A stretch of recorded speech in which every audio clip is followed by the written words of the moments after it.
Good morning, viewers. Welcome to the newest episode of our podcast, the Slarskey Brief. In this series, we explore topics in litigation, the practice of law, risk-based litigation, and litigation funding. Today's episode is Building Advocates, Plaintiff Practice, and Developing Trial Talent. Our guests today are Andy Woltman of Statera and Collin Cox of Gibson Dunn. I'm Evan Freed. I'm a partner at Slarskey LLC.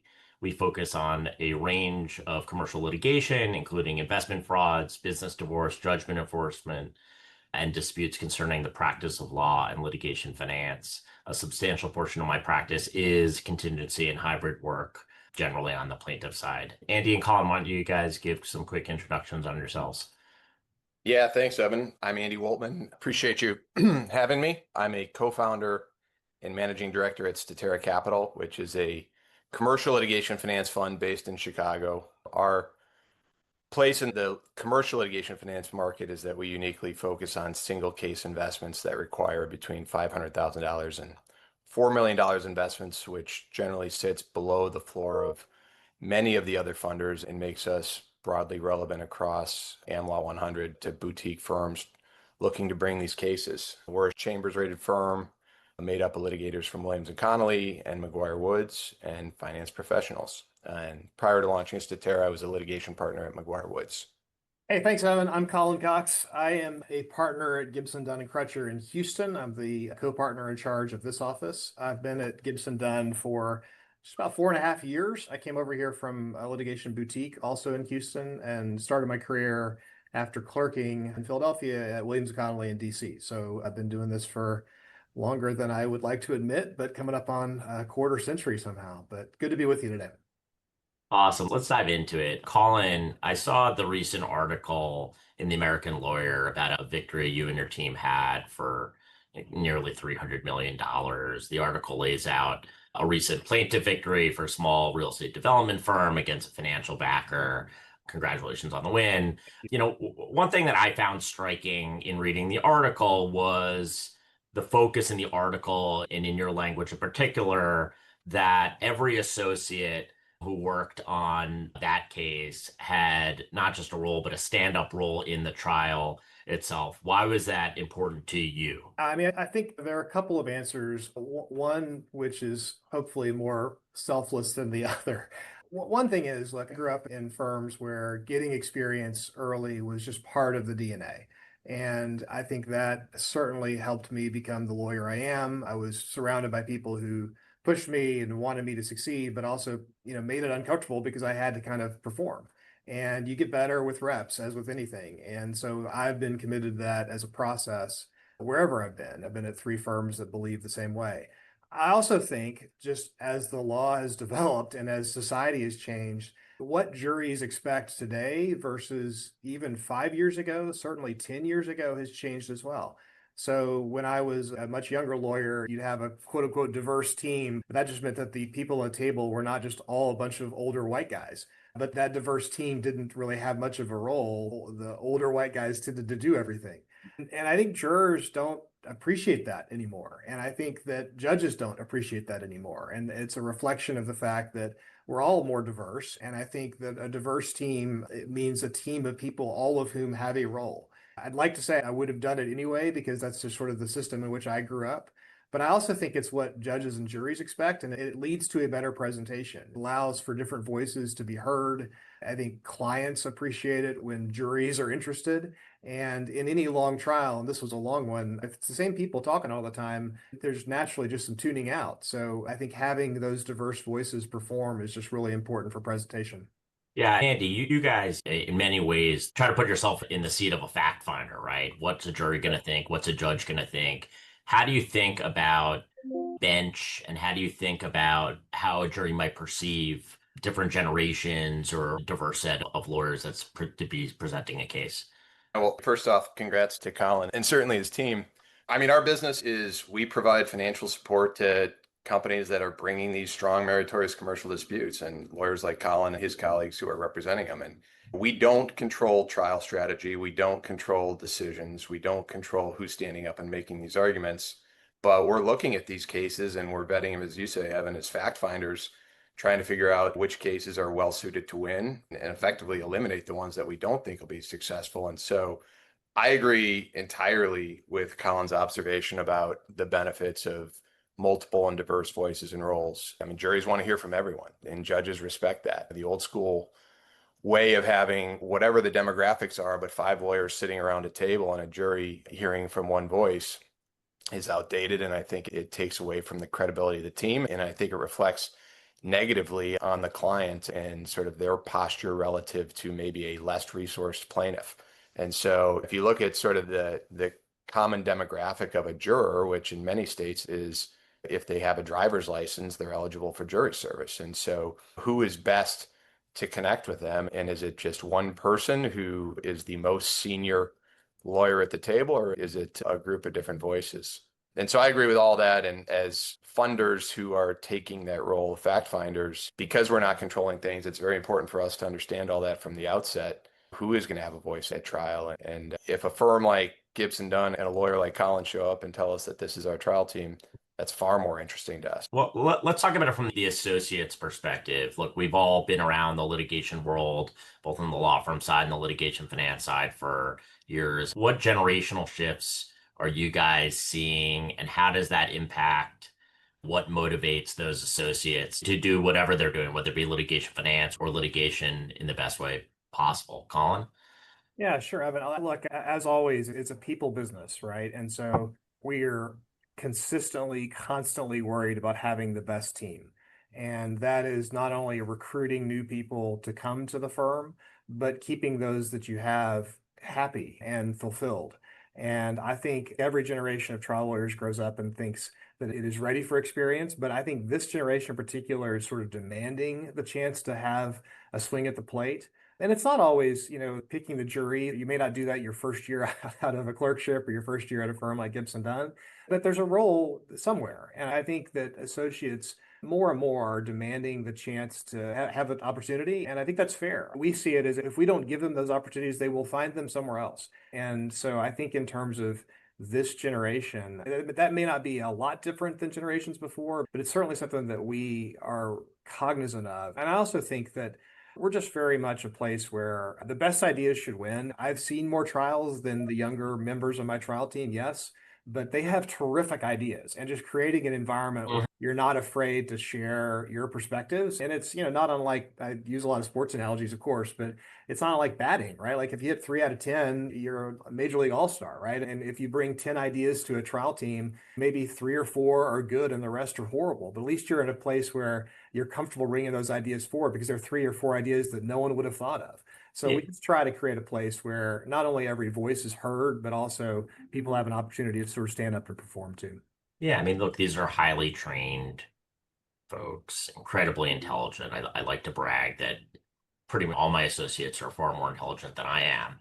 And they have good common sense, and they're able to put themselves in, they're able to see, the 360-degree view that we all value as lawyers, which is not just what am I saying and do I believe in the Kool-Aid that I've created, but is the person who's hearing this going to believe in this as well? There's a tendency to take jabs at Gen Z as lazy or whatever the case. I don't think that's the case at all. I actually think that Gen Z is incredibly industrious, but they really value being treated as professionals, having the responsibility, and once provided the ball, they're willing to run with it and take tremendous ownership in that. And they really want to think. I mean, Andy, I would imagine your team is more of the senior partner level as well, but it also is a group that has kind of opted for a different path. I mean, among you and your colleagues, what commonality is there that, of people looking for something a little bit different than they would otherwise get at a law firm?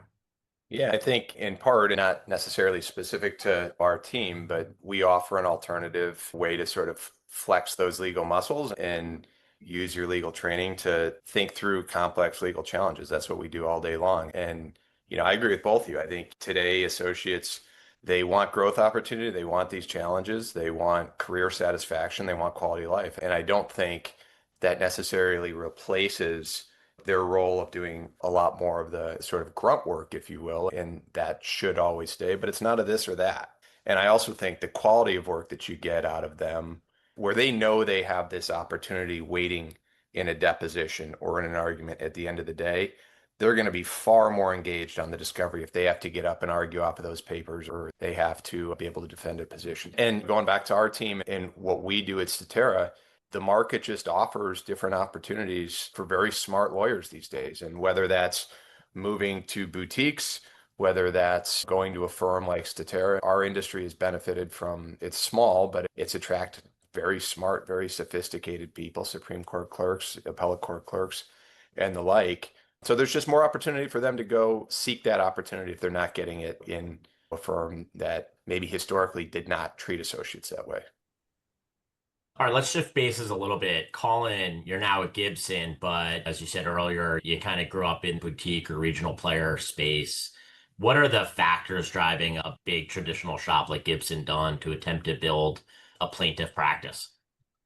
Yeah, well, I think we want to have the best trial practice in the country. And Gibson Dunn's got a long history of trying some of the above the fold cases that you read about around the country, around the world.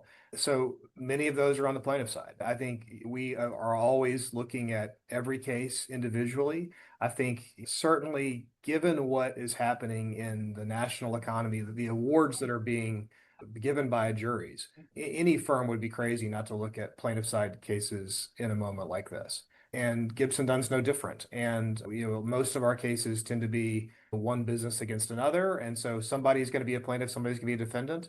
I think that there are often a lot of advantages to going first and telling your story if there's going to be litigation. Primacy is important. So we're looking to build the practice, but I think what we're trying to do is be in the middle of these cases that are going to command attention to get client results, all of those things. Everyone deserves its own consideration in terms of case intake. But I think it is a time where just the numbers that you see across the country are large in terms of verdicts. And any firm that represents a good set of clients should be looking at that and thinking about how you position to be part of that. Andy, so much of your practice is kind of complementing the big firms because there's a natural synergy, right? These guys might want to take a dive into plaintiff work, maybe on an alternative fee arrangement, and you guys could come in with the patch for litigation finance to the extent that somebody wants to take it off their balance sheet or P&L. What are you seeing in terms of the appetite among big firms to do this alternative fee work? And what practice groups in particular do you see have the greatest appetite for this type of work? We definitely see more appetite. I think Gibson Dunn is unique in what they've built out at this point, but I think there's a lot of trailers coming behind them that are reading about Collin's success and want to replicate that. We see it across firms of all profiles. And when it comes to practice groups, I mean, it's kind of all, it used to be that individual partners would reach out with that one-off opportunity when they had a case come across their desk that needed financing. And their partners in their firm leadership wouldn't even know that they were having these conversations. Today, whatever the profile of the firm, it's far more systematic across the firm, and particularly so in the larger am law firms. And so whether that's bankruptcy departments, antitrust departments, general lit, trial practice groups, even to the transactional partners who typically are the first call when their client has an issue, I think there's a need, like Collin just observed, that these are business to business disputes. Someone like Gibson Dunn is going to be on the plaintiff side. Someone like Gibson Dunn is going to be on the defense side. There's opportunities for very large engagements, if you will, but there's opportunities for small, more routine matters. And I think these large firms are recognizing that they have all these clients that have, they do all their defense work, they do all their transactional work, but these clients have plaintiff side needs from time to time. And they can be doing a lot more for these clients if they can be more responsive with alternative fees.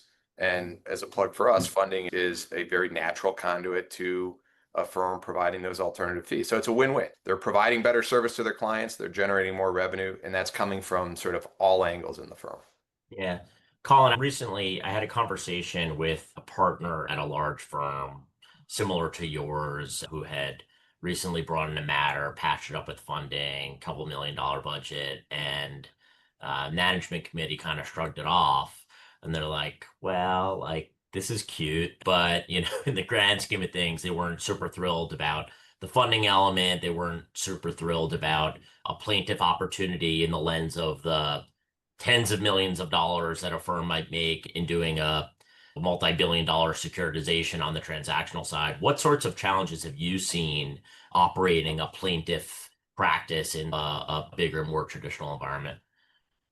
Yeah, I mean, listen, my experience is just my own, as is true for all of us, right? So Hmm. all I can do is speak to what we're doing here at Gibson Dunn. And again, we're a firm that has always been very heavily into litigation. And so if you look at our numbers, we're almost exactly 50-50 on lawyers and on revenue between the corporate side, defined largely, and the litigation side, defined Yeah. largely.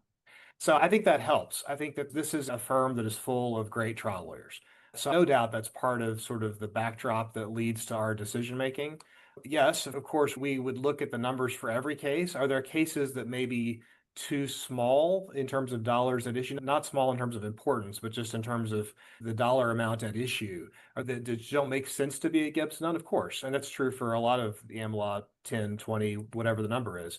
So we look at that too. But I will say that, we're a very flat organization, and it was important to me coming over to this group to build the Houston trial team that the ethos was one that was familiar to me, meaning that we take cases on the plaintiff side. We're anxious to do that. And that's exactly been my experience. So I know other firms handle things differently, but we've really not had much concern with that here.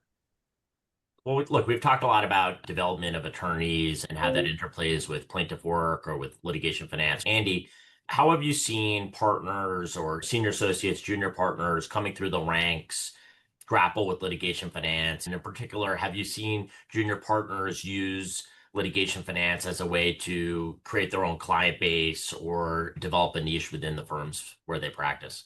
Yeah, I think again, it's this opportunity where firms have historically been unable to solve, client need. And so for more senior partners who are responsible for those clients, oftentimes it's been very difficult for them to be responsive to client needs. And so we've seen partners sort of embracing litigation finance as a way to better serve their clients. But I think one of the most exciting things about this is exactly what you're just asking about, and that's how can associates and more junior partners compete. And I mean, look, this is a powerful tool for these folks to build a book. And younger lawyers in these large firms, they can struggle to compete to win new work. And that's obviously the case in large markets. Rates are very high. And so this is a tool that for perhaps more senior lawyers just allows them to say yes to their clients. But for more junior partners, for them to go out and offer an alternative, call it a quasi contingency to a company that might need that and aren't necessarily receiving it from other firms. So it could be the differentiator that allows that senior associate or junior partner to win work that they otherwise would have lost. Colin, presumably your recent client was a David versus Goliath situation where, that's the classic party for an alternative fee arrangement or litigation finance or whatever the case may be. How about more institutional clients? Are you seeing more institutional clients also want to discuss alternative fee arrangements, perhaps even litigation finance, things like that? Sure, absolutely. I think part of our job as trial lawyers is also being a good counselor, and that means figuring out kind of where the client is.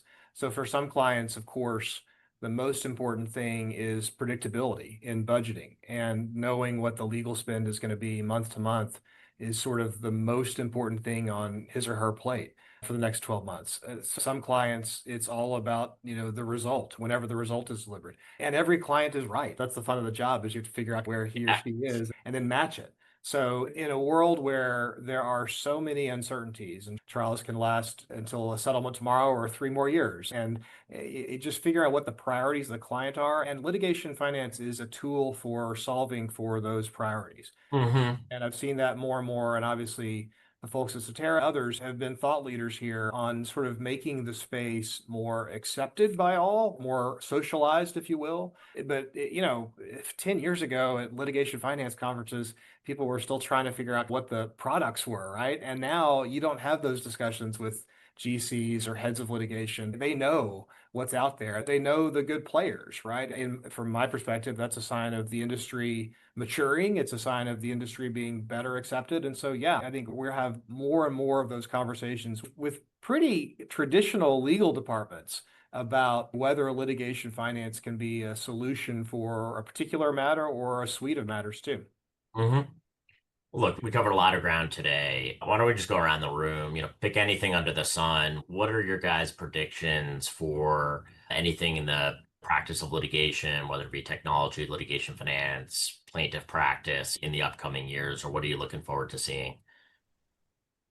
Sure, I'll go first. I think it's everything we just talked about. I think it's the growth of these plaintiff side practices and sort of innovation of these big firms that traditionally were defense oriented, and these large firms figuring out not only should they be responsive to their clients on these sort of one-off existential plaintiff side opportunities, but as Collin was just saying, what's the opportunity to be better partners and counselors to their clients, on still very strong and meritorious, but more routine types of commercial bumps that as certainly this industry matures and litigation finance matures, continues to mature, as Collin just said, GCs are thinking about this. And it's not just litigation they have to respond to now. They're thinking about, hey, we've been harmed here. We've suffered real damages. We should be doing something about this. When in the past they disregarded that. And so those are the opportunities, going back to where we started, where firms can use litigation finance and they can push those more routine cases down to more junior partners or more senior associates and really create opportunity in those firms that didn't exist before. So it's really just the evolution of firms being more responsive to their clients, using third-party capital responsibly to create opportunity for their clients and for the folks in-house. Yeah, Evan, I tell you, we're spending a lot of time thinking about technology and particularly AI, like what that means for all of us. And Yeah. I think we're not going to know until somebody writes a great history of this 100 years from now. But I do feel like we're probably on the cusp of a major inflection point. Just from a GC's perspective, there are great AI tools that can say, here are my facts. What is my expected liability? What sort of Yeah. budget should I have for that? That didn't exist 5 years ago, right? We were all running Excel models and pivoting here and there. And now there are tools that work on that. From the associate perspective, what you do with AI, how you use it to your advantage, does it take your work? Like all of those things are complicated. From the juror's perspective, right, where you live in a world where you can type in a fact scenario and say, what is likely to have happened here, and get an answer back, whether the answer is right or wrong. There's sort of the immediacy of getting a response from something that looks objective. What does that do to jurors' minds? I mean, are jurors going to be comfortable listening to 13 days of testimony in a complicated trial when, they could go home and type it in and get an answer back on something relatively quickly? All of these things are just about how we learn and how we use these technologies. And every technology creates a lot of good and some downside too. And so we're spending a lot of time in the firm just thinking about how it affects sort of the next. It's hard to look 10 years out, but how does this affect the next 3 years out for us and in every part of our practice? Yeah, look, my own 2 cents is this, and Colin, what excited me about having you on in particular was some of these concepts behind the value of associates. What excites me about this next generation is some of the creative things that young lawyers are demanding out of their career, whether it be going to litigation finance because they really want to think about how to evaluate a case or creative angles on a case. At my firm, and Colin, it sounds like at yours as well, there's a tremendous premium on vesting associates with a lot of responsibility. Within X number of months, you are taking arguments, taking depositions, standing up arbitration or trial, and doing stuff.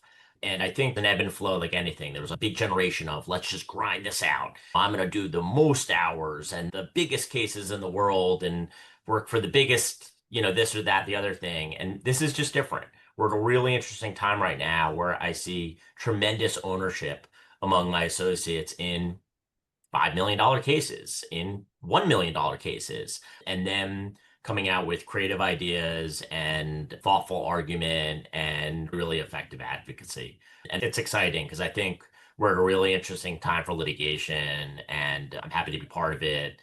And it sounds like, we're all kind of on the same page with some of the opportunity that might lie ahead. Yeah, totally agree, Evan. Just to echo something that you and Andy both said, this group of associates works just as hard as every generation. Mm-hmm. They want to know how what they're doing fits into the overall picture, and they deserve to know that. Like, Yeah. gone are the days where you can say, just go read these documents. Like, no, well, I'll read them, but why do we need to know? That's wonderful. So I think associates are right to insist on connection to partners, to availability of partners. And I think if partners are working just as hard as associates, and I'm sure that's true in your firm, it's certainly true here, then it's not as though the bad work sort of funnels down anymore. Everyone's working hard to figure out where we are in this new ecosystem. And that is fun. It is a challenge, but it's a lot of fun too. Awesome, guys. Thank you both so much for being on this. This is great. Viewers, thank you for checking in, and we'll catch you next time. Take care. Thanks, Evan. Thank you.